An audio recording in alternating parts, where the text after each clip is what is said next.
Guys, welcome to the video. A new firmware update 1.2.3 has just been released. This affects the control on the return to home and also the drifting issue. So drifting, first of all, doesn't seem to be drifting whatsoever. We've got high winds today as well, and there doesn't seem to be any drifting, but there's a problem with this firmware update, which we'll get to.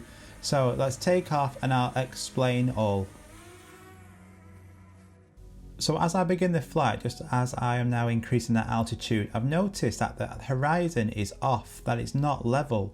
You can tell just from the distance there, and something just doesn't seem right, that it doesn't seem like it was before this firmware update. So I'm thinking, not again, it's not messed up this again, has it? But you can see there that that horizon is not level whatsoever. So within the settings, you can't do a gimbal calibration in the air. You've got to return back or have it on a flat surface. So I'm going to return home and do a quick gimbal calibration, see if that fixes it. But this is a problem straight off the bat with this firmware, that horizon level doesn't seem to be the same as it was before, and it's off. So do this calibration now. This should fix everything. Let's get it back in the air and we'll take a closer look. If you have updated, let me know. Do you have problems with your gimbal calibrations or the horizon? Is it off? Let me know in the comments, please. So let's get the grid lines on. We'll take a closer look. So you can see that it is still off. It looks better, but zooming in there, that left hand side is completely level, and then it actually rises, so that C line is underneath the red line on the right hand side, so it's not level at all. So unfortunately that calibration hasn't fixed it. Also, with any firmware update, it resets all your settings, so the altitude, distance, return to home, altitude, all them have been reset. So double check your settings, and you'll just have to put them back to the values that you had them on before. So just having a look at the other settings to see anything is different. There isn't, but that is definitely off, you can tell from that. I'm just going to try a few things in the air. I'm going to push the gimbal upwards motion up and down and see if that forces it to calibrate, and now click the recenter gimbal button, and that will then recenter it. So then you press it again, and then that will come up to the normal position and see if that has now done it. Again, no, it's still off. Looking at that right hand side, it's under that red bar, so not really good start. So anyway, let's focus on the actual new parts of this, which is the return to home.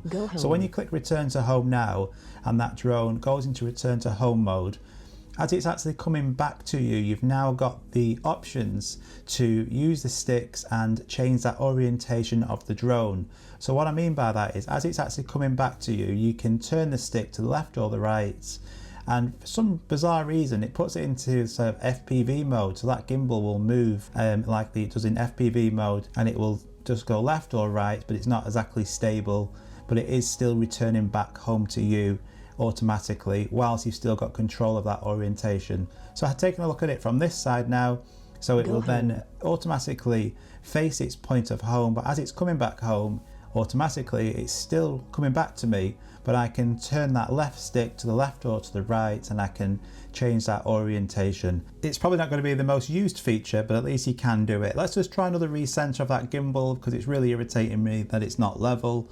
Let's see if that fixes it, and we'll just push it back now onto normal mode, and it's not doing anything. No, it's still the same. I'm going to try it in FPV mode. Again, this just messes that gimbal around because it doesn't stay locked. It actually swings it left and to right. It doesn't keep it level. So this may also force that gimbal to recenter. Sometimes this also works, but let's figure it out today and see if it's had anything. Put it back into follow mode, and then it looks slightly better, but let's put this beam on, and you can see again on that right hand side near the zoom icon, it's still just under that, so it's not level, unfortunately. So that horizon level being up is a big problem with this new firmware update. But let's look at the second thing, which is what it's meant to fix, which is the drifting issue.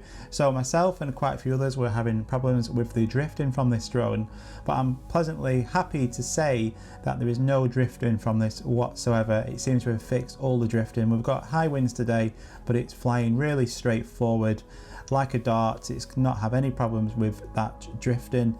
Everything is hunky-dory from that. But again, with most of these firmware updates, you gain something and then you also lose as well, and then they'll probably bring out another firmware update in the next day or two, and then those will be fixed. But I always like to test these and then review them and let you know what I think before you go out and rushing and doing it, because there's always teething problems with these firmware updates when they're out so fast. There's always some problems, they're not always perfect, but to the credit DJI do seem to fix them. So let's just try it into sports mode, because we also had some issues with the gimbal when you first set off. But as you can see, when you're at around about 17-18 degrees setting off there is nothing whatsoever. We're just going to try it again, and then setting off, no problem at all with that gimbal. And then from this location, so different parts, flying into the wind, flying without, into sports mode from standing starts. When you do have the gimbal at 0 degrees, though, when it starts, it will then alter that gimbal. That's just because of the pitch of the drone able to go faster than that mini one, so that is why it does that. But it's actually a little bit better than before. But if you have it at 0 degrees of the gimbal, you'll still have that problem. Let's just try again just to show you that return to home. So I'm quite far away here now. So if I click return to home, it will automatically turn around, face that home point. But whilst it's flying back to me, I can now again control the orientation. So if I want to, it can return to home flying backwards, it can fly sideways. But again, this is what happens to that gimbal when you do that. Apart from maybe wanting to check your surroundings, if there's really tall buildings, I don't actually know why you would use this feature a lot. Myself personally, I don't think I'd probably ever use it, but I suppose if you're in an environment where there's loads of tall buildings and you want to look to the sides and maybe to the back, then this feature, something we didn't have before, we now do have. But please do let me know, anybody who has downloaded this already, do you have any issues with your horizon level? I'm going to be trying some different things like an IMU calibrations and different calibrations to try and fix this, and I will let you know on an update. But for now, I do not recommend updating this just yet. Just wait another couple of days and I'm sure there'll be another firmware update out if this is a wide known problem. But I hope you enjoyed that, guys, and gives you an insight into this firmware update. It's nothing massive, to be honest. But if you do like moving your orientation of your drone when it's coming back to you, you're going to be so happy. But the main thing is there is so many people having problems with the drifting issue from this drone, and that has all been fixed now. So that's a big advantage, and I'm sure DJI will iron out those other issues which we have on this firmware really soon. So take care, guys. We'll see you very soon. Bye bye.